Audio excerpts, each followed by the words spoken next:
భారతదేశంలో అత్యంత ప్రాధాన్యత కలిగిన 7 హిందూ దేవాలయాల్లో ఒడిశాలోని పవిత్ర పుణ్యక్షేత్రం పూరి ఒకటి. ప్రతి సంవత్సరం పూరిలో జగన్నాథుని రథయాత్రను జరపడం ఆనవాయితీగా వస్తోంది.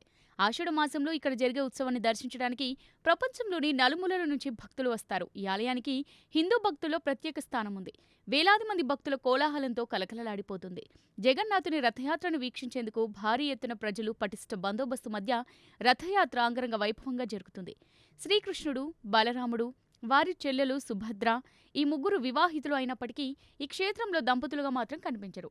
సాధారణంగా ఆయా క్షేత్రాల్లో గర్భాలయంలోని మూర్తులను ఒకే రథంలో ఉంచి ఊరేగింపు నిర్వహిస్తుంటారు. కానీ అందుకు భిన్నంగా శ్రీకృష్ణుడిని, బలరాముడిని, సుభద్రను వేర్వేరు రథాల్లో ఊరేగిస్తారు. ఇక ఏ క్షేత్రంలోనైనా రథోత్సవం పూర్తయిన తర్వాత సాయంత్రమే రథం తిరిగి ఆలయానికి చేరుకుంటుంది. కానీ పూరిలో అలా కాదు. రథం బయలుదేరిన 9 రోజుల తర్వాత తిరిగి ఆలయానికి చేరుకుంటుంది. చాలా క్షేత్రాల్లో ఒకసారి రథం తయారు చేస్తే కొన్నేళ్ల పాటు అదే రథాన్ని వాడతారు. కానీ పూరిలో ఒకసారికి మాత్రమే వాడటం విశేషం. ఈ జగన్నాథాలయం గోపురంపై ఉండే జెండాకు ఓ ప్రత్యేకత ఉంది. గాలి వస్తున్న దిశకు కాకుండా వ్యతిరేక దిశలో ఈ జెండా ఊగుతూ ఉంటుంది. ఏదైనా ఆలయ ప్రసాదం దాని సొంత ప్రత్యేక లక్షణాలను కలిగి ఉంటుంది.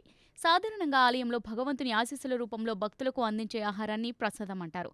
కానీ జగన్నాథపురి ఆలయంలో కనిపించే ఆహారాన్ని మహాప్రసాదం అని పిలుస్తారు. ఈ ప్రసాదాన్ని సేవించిన భక్తుడు కోరుకున్న కోరికలని నెరవేరి జగన్నాథుని అనుగ్రహాన్ని పొందుతారని నమ్ముతారు.